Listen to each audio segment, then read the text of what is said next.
লাল সবুজ সোসাইটি ও নারী পক্ষের উদ্যোগে নারায়ণগঞ্জে নারী নির্যাতনের বিরুদ্ধে আন্তর্জাতিক প্রতিবাদ দিবস 2024 পালনে একটি সচেতনামূলক বর্ণাঢ্য র্যালি আয়োজন করা হয়।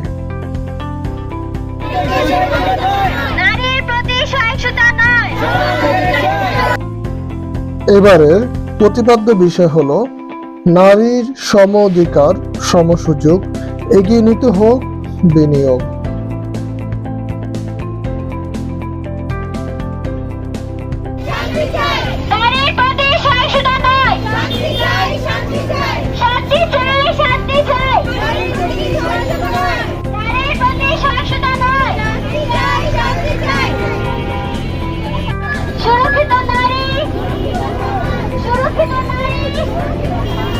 মানবাধিকার সংস্থা আইন ও সালিশ কেন্দ্রের তথ্যে দেখা যায় 2020 সালের জানুয়ারি থেকে 2024 সালের সেপ্টেম্বর পর্যন্ত সময়ে 4787টি ধর্ষণের ঘটনা ঘটেছে।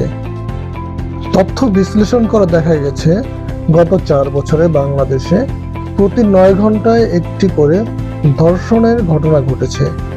অর্থাৎ শুধু গণমাধ্যমে প্রকাশিত প্রতিবেদন থেকেই দেখা যায় গত 4 বছরে বাংলাদেশে প্রতিদিন অন্তত 2 জন নারী ধর্ষণের শিকার হয়েছেন।